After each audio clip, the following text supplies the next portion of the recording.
स्वागत है आपका और इस वक्त नमस्ते भारत में आपको बड़ी जानकारी दे दे। देखिए, आज से 2 दिनों के लिए गृह मंत्री अमित शाह मिशन बिहार पर रहेंगे। इन 2 दिनों के दौरान वो सीमांचल में ही रहेंगे और सीमांचल बिहार का वो इलाका है जिसके बारे में दावा किया जाता है कि यहां बांग्लादेशी घुसपैठियों और रोहिंग्याओं की समस्या बहुत बड़ी है और इसीलिए बहुत महत्वपूर्ण माना जा रहा है अमित शाह के सीमांचल दौरे को। बिहार तो आतंकवादियों के लिए स्लीपर सेल बन गया। हम लोग सजग हैं, नीतीश कुमार सजग। क्या गृह मंत्री जी को बिहार में आने के लिए लालू जी और नीतीश जी से वीजा देना पड़ेगा क्या?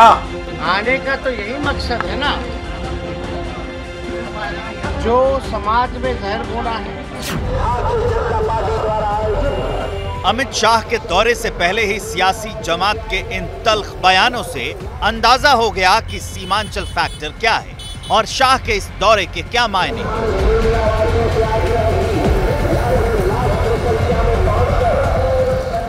आपको इसकी बारीकी समझाएंगे, लेकिन पहले जान लीजिए अमित शाह का कार्यक्रम क्या है। अमित शाह आज अपने सीमांचल दौरे का आगाज पूर्णिया की एक रैली से करेंगे, जिसमें 1 लाख से ज्यादा लोगों के जमा होने की उम्मीद जताई गई है। रैली के बाद गृह मंत्री किशनगंज के लिए रवाना हो जाएंगे, जहां वो बिहार बीजेपी कोर ग्रुप की बैठक में शामिल होंगे।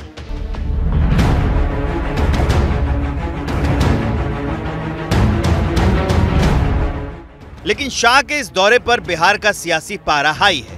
हंगामा इस बात पर बरपा है कि अमित शाह बिहार क्यों आ रहे हैं और वो भी सीमांचल में, जहां मुस्लिम आबादी का दबदबा है। बिहार तो आतंकवादियों के लिए स्लीपर सेल बन गया।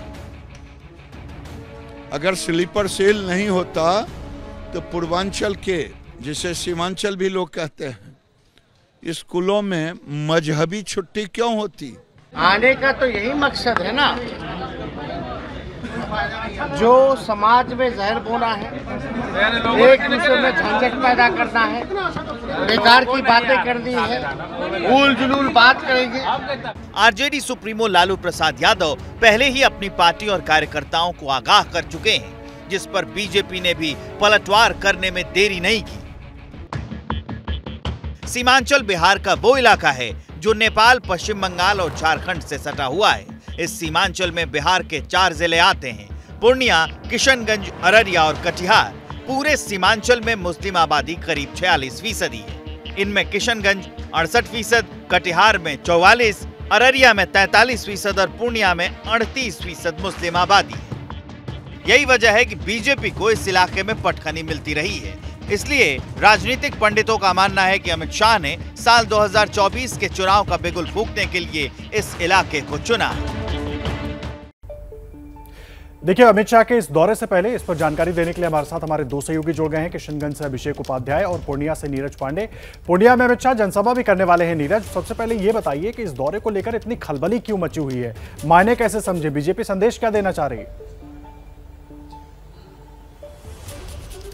देखिए, भारतीय जनता पार्टी और जेडीयू की सरकार चल रही थी थोड़े दिन पहले तक और अब दोनों की राहें अलग हो चुकी हैं। निश्चित रूप में भारतीय जनता पार्टी के जो सबसे बड़े नेता हैं अमित शाह, जब कहीं जाते हैं तो हलचल अपने आप ही हो जाती है। और जहां पे मैं खड़ा हूं, दरअसल ये सीमांचल का इलाका है, पूर्णिया है। पूर्णिया से लगा हुआ पश्चिम बंगाल है और इस इलाके में आमतौर पर माना जाता है मुस्लिम बाहुल इलाका है। बहुत सारे बड़ी संख्या में यहाँ मुस्लिमों की तादाद है। ऐसे में जेडीयू और आरजेडी इसे अपना वोट बैंक मानते हैं और ये मानते हैं कि आने वाले लोकसभा चुनाव भारतीय जनता पार्टी के लिए मुसीबत यहाँ हो सकती है। और यही जगह है जहां पर अमित शाह ने अपना रण क्षेत्र चुना है और बिहार की जो शुरुआत होने जा रही वो इसी इलाके से होने जा रही है, क्योंकि यहाँ डिमांड भी बहुत दिनों से चल रही कि इस पूरे इलाके, सीमांचल के इलाके को केंद्र शासित प्रदेश बना दिया जाए, ताकि लोगों को जो राज्य सरकार से जो फायदा मिलने वाला है, वो जो अभी नहीं मिल रहा है, उसका फायदा सीधे तौर पर केंद्र से मिल सके। और कहीं ना कहीं घुसपैठ, आतंकवाद और अलगाववाद को लेकर भी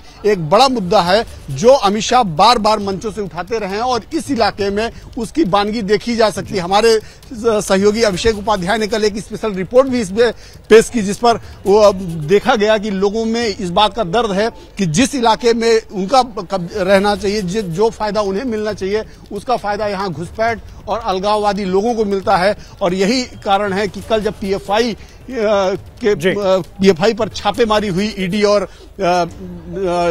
ईडी की, तो उस समय पूर्णिया में भी पीएफआई के दफ्तर पे छापेमारी हुई। तो आपको मैं दिखाता हूं जिस जगह में खड़ा हूं, ये दरअसल विशाल पंडाल अमित शाह की रैली की तैयारियां पूरी है, इंतजार अमित शाह का है। आप रहे हमारे साथ। देखिए, अभिषेक उपाध्याय भी हमारे सहयोगी किशनगंज से मौजूद हैं। अभिषेक, आपके रिपोर्ट लगातार अपने दर्शकों को हम दिखा रहे हैं, आगे भी दिखाएंगे। जो कुछ उसमें आपने बातें पॉइंट आउट की हैं बहुत महत्वपूर्ण हो जाता है उस पर नजर डालना।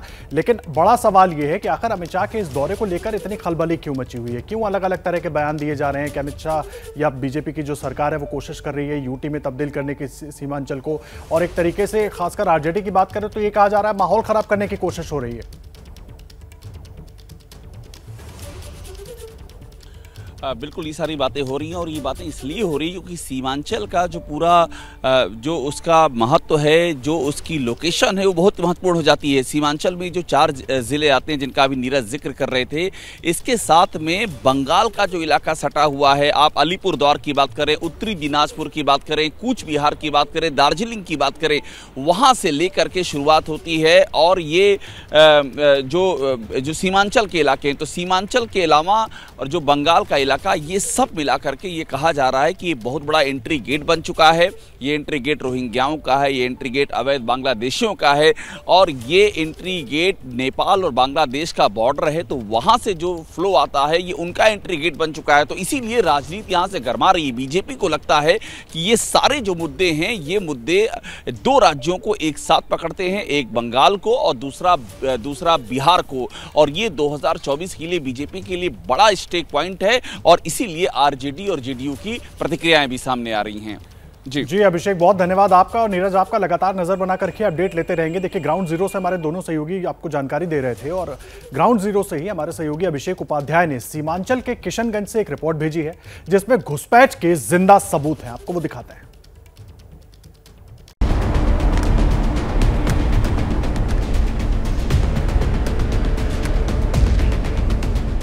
अमित शाह 2 दिनों तक सीमांचल के किशनगंज में ठहरेंगे, जहां से बांग्लादेश की सीमा सिर्फ 17 किलोमीटर दूर है। दावा है कि इसी बॉर्डर से घुसपैठियों की बाढ़ आती है, इसलिए हकीकत जानने के लिए एबीपी की टीम भी बॉर्डर के पास के इलाकों में पहुंची। ये भारत और बांग्लादेश का बॉर्डर है, जो फेंसिंग आपको दिखाई पड़ रही है। हम पहुंच गए हैं सीमांचल से सटे हुए भारत बांग्लादेश के बॉर्डर पर, और इस समय के जो सवाल हैं उन सवालों की तपिश सीधे तौर पर यहां महसूस की जा सकती है। थोड़ी दूर चलने के बाद हमारी मुलाकात चाय बागान के मालिक दुलाल चांद सिंह से हुई। उन्होंने बांग्लादेश से होने वाली घुसपैठ पर कई चौंकाने वाले खुलासे किए। आप भी सुनिए। जब बांग्लादेश में बहुत तंग हो रहा था हिंदुओं के ऊपर में, उस टाइम में ज्यादातर आके भाग के बैठा है, और आकर के बैठा हुआ है। हाँ, बैठा हुआ है। अभी यहाँ पे आधार कार्ड, राशन कार्ड सब कुछ बनवा ले लिया। यहाँ का एकदम प्रॉपर लीगल नागरिक। देख के लगेगा नहीं कि इधर का है कि उधर का है, वो देख के लगेगा ही सर, क्योंकि हम लोगों का उन लोगों का बहुत फर्क है। लेकिन कागज सब पूरे कर लिए हैं। कागज पूरे हो गए, आधार कार्ड भी, वोटर आईडी भी है। जी सर। हमारा अगला पड़ाव था ठुकरा बाड़ी गांव। चिकन नेक के नाम से मशहूर इलाके के इस हिस्से में रहने वाले लोग भी घुसपैठ से परेशान हैं। चर्चा चलती है कि बांग्लादेशी आ जाते हैं, इधर रहते हैं, रोहिंग्या रहते हैं। अब कुछ नहीं आता, कोई नहीं आता। अब वहाँ के वहीं सुखी हैं, यहाँ के यहीं सुखी। पहले आते थे? आते थे पहले, जब तार नहीं लगा हुआ था तब आते थे, अब नहीं आते। क्या मजबूरी है मेरी, बताइए।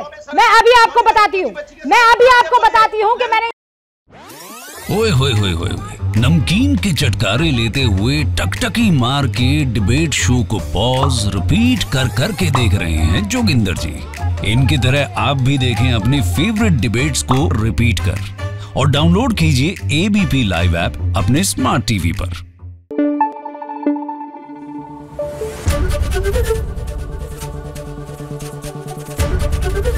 एबीपी न्यूज आपको रखे आगे।